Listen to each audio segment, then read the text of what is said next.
प्रशांत जी, बहुत-बहुत स्वागत है आपका शो पर। अगर कारोबार के बारे में बात करें सर, तो अब आगे के लिए आपको आउटलुक कैसा नज़र आ रहा है? अभी मौजूदा डिमांड सिनेरियो कैसी हैं? और कुछ क्षमता विस्तार की भी बात चल रही है आपकी तरफ से, तो किन-किन मार्केट्स पर आप फोकस कर रहे हैं फिलहाल, थोड़ा इसके बारे में बताइए। ये आउटलुक हमारा पॉजिटिव ही है एंड जैसे हम लोग इंडिया के ग्रोइंग स्टोरी पे टियर 2, टियर 3, टियर 4 मैंने जब भी कॉल पे आया हूँ मैं बोल रहा हूँ कि इंडिया का जो टियर 2, टियर 3 मार्केट है वो बहुत फास्ट ग्रो कर रहा है। लास्ट 3 साल में हमारे हिस्ट्री में आप देखोगे तो हमने 35% के कैरियर पे ग्रो किया है कंपनी को। और आगे भी जो हमारा गाइडेंस है, जो हमने लास्ट कॉल में भी बोला है कि हम लोग अराउंड 25% के रेवेन्यू ग्रोथ पे हम लोग ग्रो करते चलेंगे। आज के डेट में कंपनी 9 स्टेट में मौजूद है और आगे भी इसी स्टेट्स के अंदर में एक्सपेंशन का टारगेट है। 40 टू 50 स्टोर्स हम लोग जनरली हर साल खोलते हैं और उसी को हम लोग करते जाएंगे आगे। कि टियर 2, टियर 3 सिटीज़ में ज़्यादा एक्सपोजर है आपका। FY26 के लिए क्या कुछ बता पाएंगे? एक्सपेंशन स्ट्रैटेजी क्या है और उसकी फंडिंग आप किस तरीके से करेंगे? कितने आउटलुक्स आप टारगेट कर रहे हैं FY26 के लिए? 40 टू 50 स्टोर्स हमारा एवरी ईयर का टारगेट रहता है। जैसे मैंने क्या कहा कि हमारे मेजरली ईस्टर्न इंडिया में प्रेजेंस है, 9 स्टेट में भी हम लोग हैं। तो इसमें हमारी कोर स्टेट्स हैं बंगाल, असम, उड़ीसा, बिहार और फोकस है यूपी और आपके झारखंड ज्यादातर। तो इन्हीं टेरिटरीज के अंदर में स्टोर एक्सपेंशन है और 40 टू 50 स्टोर्स करेंगे, इंटरनल अप्रूवल से हमारा हो जाएगा ये ग्रोथ। Okay okay. आपके ज़्यादातर रेवेन्यू हम देख रहे थे कि अपैरल्स और जनरल मर्चेंडाइज से आते हैं। तो थोड़ा सेगमेंट वाइज हमें बताइए कि फोकस कहाँ है आपका, रेवेन्यू कंट्रीब्यूशन कहाँ से आ रहा है, और क्या कुछ और भी कैटेगरीज हैं जहाँ पर धीरे धीरे आप एक्सप्लोर करेंगे? तो मेजर हमेशा फोकस रहता है अप्रैल पे ही। तो अप्रैल बिजनेस ऑलमोस्ट 87% है एंड 13% जनरल मर्चेंडाइज कैटेगरी के संग आता है। तो ये जो असॉर्टमेंट मिक्स है ये depending on the size of the store, depending किस टीयर में खुल रहे हैं, मेट्रो में खुल रहे हैं, मेट्रो नॉन मेट्रो सिटीज में खुल रहे हैं, टियर 1 में, टियर 2 में खुल रहे हैं, उसके हिसाब से असॉर्टमेंट बनता है और उसी के हिसाब से प्लेस किया जाता है।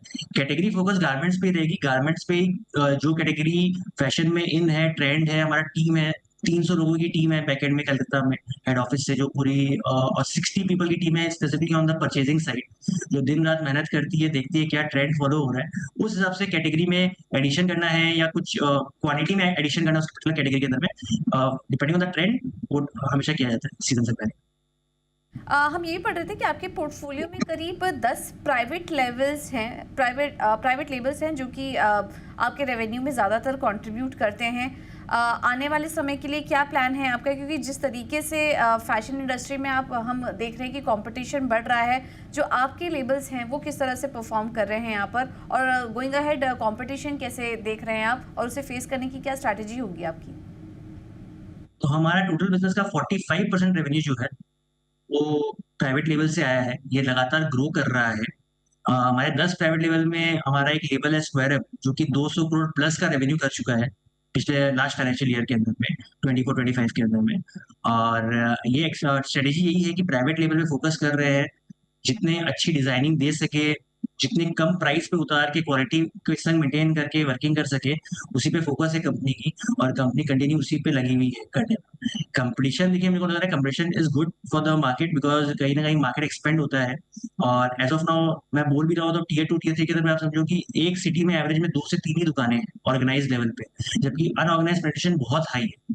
तो आई थिंक जैसे इंडियन इकोनॉमी चल रही है, जैसे जो भी इनिशिएटिव्स गवर्नमेंट ने लिए हैं, चाहे आपके इनकम टैक्स की बेनिफिट दे रहे हैं गवर्नमेंट, या आपके अभी जैसे रेपो रेट रिड्यूस किया है, तो ये सबका फायदा इन हैंड इनकम बढ़ेगी लोगों की, और वो डिस्पोजेबल लेवल पे मुझे लगता है कि लाइफस्टाइल और आपके कपड़े, तो इन सब कंजम्पशन पे ही आएगा, जो कि one of the major trigger है ग्रोथ के लिए रिटेल के परस्पेक्टिव से। आपसे वैसे ये सवाल काफ़ी बार पूछा गया होगा, लेकिन जस्ट टू हाईलाइट, आप मैन्युफैक्चर नहीं करते बल्कि थर्ड पार्टी सप्लायर से जो इन्वेंट्री है वो सोर्स करते हैं। तो क्या उस टर्म पे कुछ रिस्क नज़र आता है आपको? उसे मिटिगेट करने के लिए क्या कुछ कदम उठा रहे हैं आप? क्योंकि कभी कभार इन्वेंट्री लेवल मेंटेन करना थोड़ा मुश्किल हो जाता होगा, थोड़ा रिस्की भी होता होगा, तो उसे फेस करने के लिए क्या स्ट्रैटेजी होगी आपकी, या फिर आप कंफर्टेबल हैं जो भी करंट स्ट्रैटेजी है उस पर?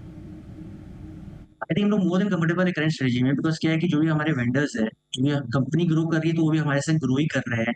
एंड क्या है, उनके सबके एक्सपीरियंस इतने साल पुराने मैन्युफैक्चरिंग के अंदर में है, तो वो एक तरह से कंपनी के लिए सपोर्ट बन जाते हैं कि वो हमें बता भी देते हैं बहुत बार कि ये आप जो सोच रहे हो वो राइट है कि रॉन्ग है, क्योंकि उनका एक्सपीरियंस भी हमें काम आता है। और प्लस क्योंकि वो फुल फोकस रहते हैं अपने मैन्युफैक्चरिंग फैसिलिटी पे, तो क्वालिटी लेवल पे जो है कॉम्प्रोमाइज कम होता है।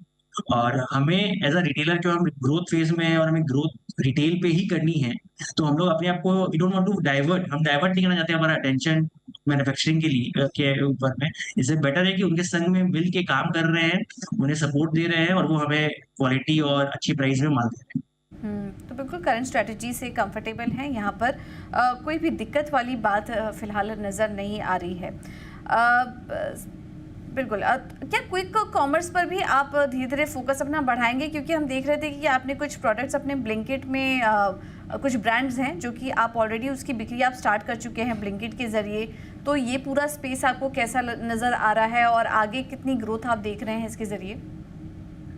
क्विक कॉमर्स हमें काफ़ी अच्छा लग रहा है और हमने जस्ट 2 महीने पहले ही उसमें कुछ एक 1-2 प्रोडक्ट को लाइव किया था। जो हमें समझ में आ रहा है कि जो ये ई-कॉमर्स या क्विक कॉमर्स की पूरी की पूरी सेटअप है, उसके अंदर में क्या है कि आपका मार्जिन बहुत इम्पोर्टेंट है। आप इस प्रोडक्ट में कितना कमा रहे हो, और हर प्रोडक्ट उस पे लाइव नहीं कर पाएँगे, क्योंकि हम लोग वैल्यू रिटेलर हैं, हम बहुत कम मार्जिन में वर्किंग करते हैं ग्रॉस लेवल पे।